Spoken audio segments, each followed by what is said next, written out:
नमस्कार दोस्तों, मैं राजेश न्यू सॉल्यूशन एकेडमी में आपका स्वागत करता हूं। आज मैं आपको गणित पेडागोजी का भाग 3 पढ़ाऊंगा, जिसमें मैंने भाग 1, 2 पहले पढ़ा चुका हूं। चलते हैं अपन अपने सेशन की ओर। Question number 26। उपलब्धि परीक्षण एवं नैदानिक परीक्षण में अंतर। उपलब्धि परीक्षण और नैदानिक परीक्षण में अंतर। ए, उद्देश्यों का। बी, प्रगति का। सी, कठिनाइयों का। डी, उपरोक्त में से कोई नहीं। तो इसका राइट आंसर होगा ए, उद्देश्यों का। क्यों? उसमें उपलब्धि और नैदानिक परीक्षण की बात की है। इन दोनों में जो डिफरेंस होता है वो किसका होता है? उद्देश्यों का। अपन चलते हैं, क्योंकि इसमें आप देख सकते हैं कठिनाई तो हो नहीं सकती, क्योंकि नेगेटिव पॉइंट की तरफ जाता है। प्रगति हो सकती थी, लेकिन इसका राइट आंसर क्या हो? उद्देश्यों का। अब चलते हैं अपन अगले क्वेश्चन की तरफ।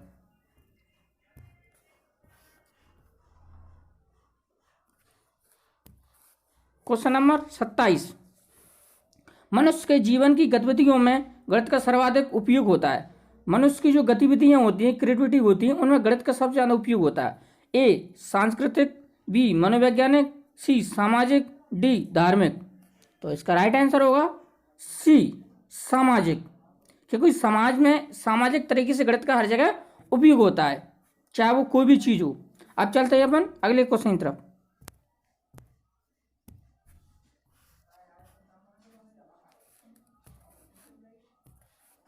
Question number 28। क्वेश्चन नंबर 28 क्या कहता है? मूल्यांकन का निकटतम संबंधी होता है। जो मूल्यांकन का जो निकटतम संबंधी होता है, यानी इवोल्यूशन। ए, विषय वस्तु से। बी, मूल्यांकन प्रविधियों से। सी, उद्देश्यों से। डी, सीखने की क्रिया से। तो इसका राइट आंसर होगा सी, क्या? उद्देश्यों से। मूल्यांकन का निकटतम संबंध किससे होता है? मूल्यांकन से। अब चलते हैं अपन अगले क्वेश्चन की तरफ।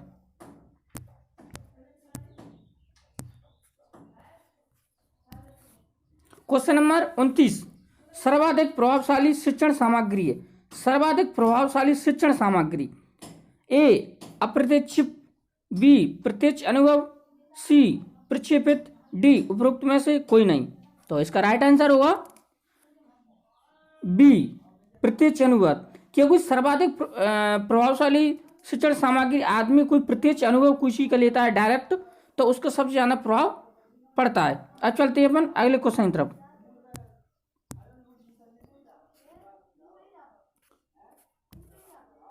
क्वेश्चन नंबर 30, जो बहुत इंपॉर्टेंट क्वेश्चन है, इसको ध्यान से देखें। वस्तुनिष्ठ परीक्षा की सर्वाधिक महत्वपूर्ण विशेषता है। ए, विश्वसनीयता। बी, वैधता। सी, वस्तुनिष्ठता। डी, उपरोक्त सभी। तो इसका राइट आंसर होगा ए, क्योंकि इसमें क्या पूछा गया है? सर्वाधिक महत्वपूर्ण की बात की गई थी, इसलिए इसका राइट आंसर क्या होगा? विश्वसनीयता। कभी कभी जो पूछ लिया जाता है कि वो तुम्हारा ए। अब चलते हैं अपन अगले क्वेश्चन की तरफ।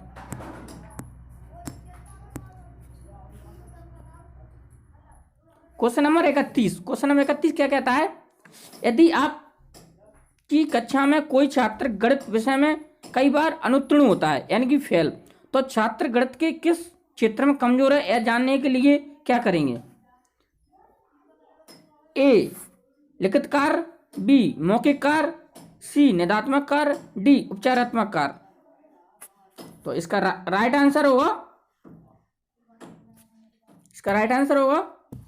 सी, क्या होगा? निदात्मक कार्य। अब उसमें निदात्मक कार्य क्यों होगा, आप सोच सकते हैं, क्योंकि उसमें बात क्या की गई थी कि कक्षा में छात्र आपके कई बार अनुत्तीर्ण होता है, कई बार फेल होता है, तो उसकी कमजोरी को जानने के लिए अपन लोग क्या करें? निदात्मक कार्य करेंगे, यानी उसके कारणों को जानेंगे, समझेंगे। ठीक है, अब चलते हैं अपन अगले क्वेश्चन तरफ। Question number 32। क्वेश्चन नंबर 32 क्या कहता है? अधिगम संबंधी गलतियां और कमियों को दूर करने के लिए क्या आवश्यक है? उन्होंने कहा है जो लर्निंग से संबंधित तुम्हारी गलतियां हैं और कमियों को दूर करने के लिए क्या आवश्यक है? ए, उपलब्धि परीक्षण। बी, निदानात्मक परीक्षण।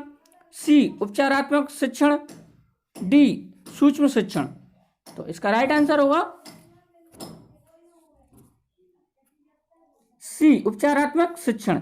क्योंकि जब कोई बच्चा अगर लर्निंग में, सीखने में कोई गलतियां कमियां करता है, तो उसके लिए उपचार किया जाता है, यानी उसका समाधान।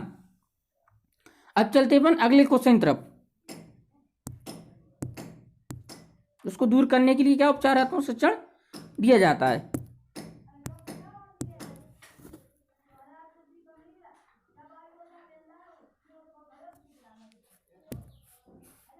क्वेश्चन नंबर 33 क्या कहता है, छात्र विद्यालय में रहकर जो कुछ सीखता है उसकी जांच हेतु जो परीक्षाएं आयोजित की जाती हैं वे कहलाती हैं। यानी कि छात्र विद्यालय में रहकर जो कुछ सीखता है उसकी परीक्षाएं आयोजित की जाती हैं। ए उपलब्धि परीक्षण, बी निष्पत्ति परीक्षण, सी ए और बी दोनों, डी निदात्मक मूल्यांकन। तो इसका राइट आंसर होगा सी। क्या उपलब्धि परीक्षण भी इसका किया जाता है और निष्पत्ति परीक्षण भी किया जाता है, इसलिए इसका राइट आंसर सी होगा। अब चलते अपन अगले क्वेश्चन तरफ।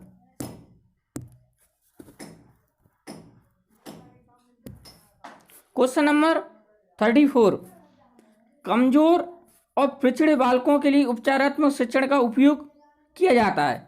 कमजोर और पिछड़े बालकों को उपचारात्मक शिक्षण का उपयोग किया जाता है। ए निदानात्मक मूल्यांकन के बाद, बी उपलब्धि परीक्षण के बाद, सी निदानात्मक परीक्षण के पहले, डी उपलब्धि परीक्षण के पहले। तो इसका राइट आंसर होगा ए निदात्मक परीक्षण के पहले।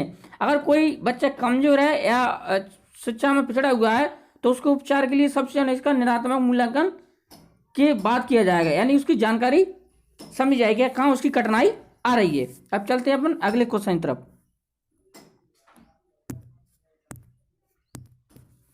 क्वेश्चन नंबर 35 क्या कहता है, यदि ज्यामितीय आकृति का अवबोधन हो जाता है तो छात्रों के व्यवहार में परिवर्तन होगा।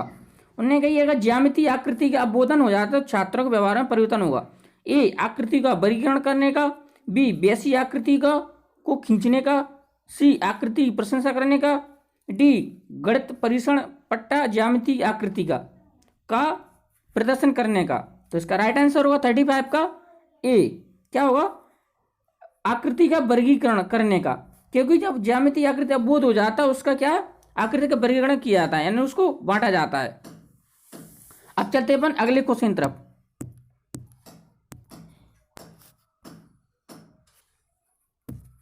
क्वेश्चन नंबर 36 निम्न में से प्राइमरी कक्षा यानी कि प्रथम कक्षा 1 से 5 तक की बात कर रहा है मैं रेखांकित गणित के अध्ययन का कौन सा भाग पढ़ाया जाता है। उन्होंने कही ऐसे कौन सा भाग इसमें रेखांकित गणित का पढ़ाया जाता है।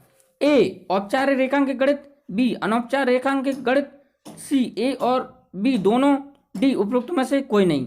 तो इसका राइट आंसर होगा बी अनौपचारिक। अनौपचारिक क्यों इसका राइट आंसर होगा कि उसमें प्राइमरी कक्षाओं की पहले ऑलरेडी बात कर ली। अगर प्राइमरी कक्षा नहीं होता तो ए और बी दोनों हो जाते। अनौपचारिक बात की जाती है, यानी अनौपचारिक वो चीज हो जिसका कोई रिकॉर्ड नहीं होता है, औपचारिक जिसका रिकॉर्ड किया जा सकता है। अब चलते अपन अगले क्वेश्चन की तरफ। क्वेश्चन नंबर 37 क्या कहता है, एक गणित अध्यापक बच्चों में गणना करने की शक्ति को निम्नलिखित द्वारा बढ़ा सकता है। ए संकल्पनाओं को स्पष्ट करते हुए काफी अभ्यास करवाना, बी शिक्षण के दौरान कक्षा में क्रियाशील गतिविधियों का आयोजन करके, सी केवल एल्गोरिथम का प्रयोग करके, डी उपरोक्त में से कोई नहीं। तो इसका राइट आंसर होगा बी।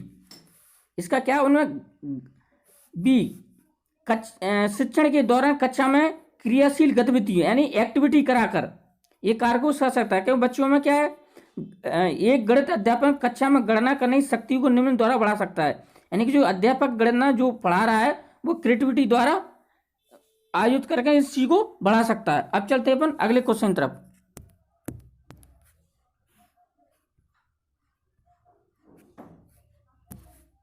क्वेश्चन नंबर 38 किस आयु वर्ग के बच्चों के लिए शिक्षा का अधिकार कानून ए मौलिक अधिकार है। जो बहुत इंपॉर्टेंट क्वेश्चन है, जी मान लीजिए किस आयु वर्ग के बच्चों शिक्षा का अधिकार एक कानून अधिकार है, यानी कि RTE राइट टू एजुकेशन। जो बहुत इंपॉर्टेंट क्वेश्चन है, जो मान लो हर एग्जाम में पूछा जाता है, रीड हो, MP टेट हो, C टेट हो, कोई भी एग्जाम हो सभी पूछा जाता है। तो इसका राइट आंसर होगा सी, क्या होगा 6 से 14 वर्ष के बच्चों में पूछा जाता है, क्योंकि इसमें शिक्षा का अधिकार सभी बच्चों के लिए दिया जाता है।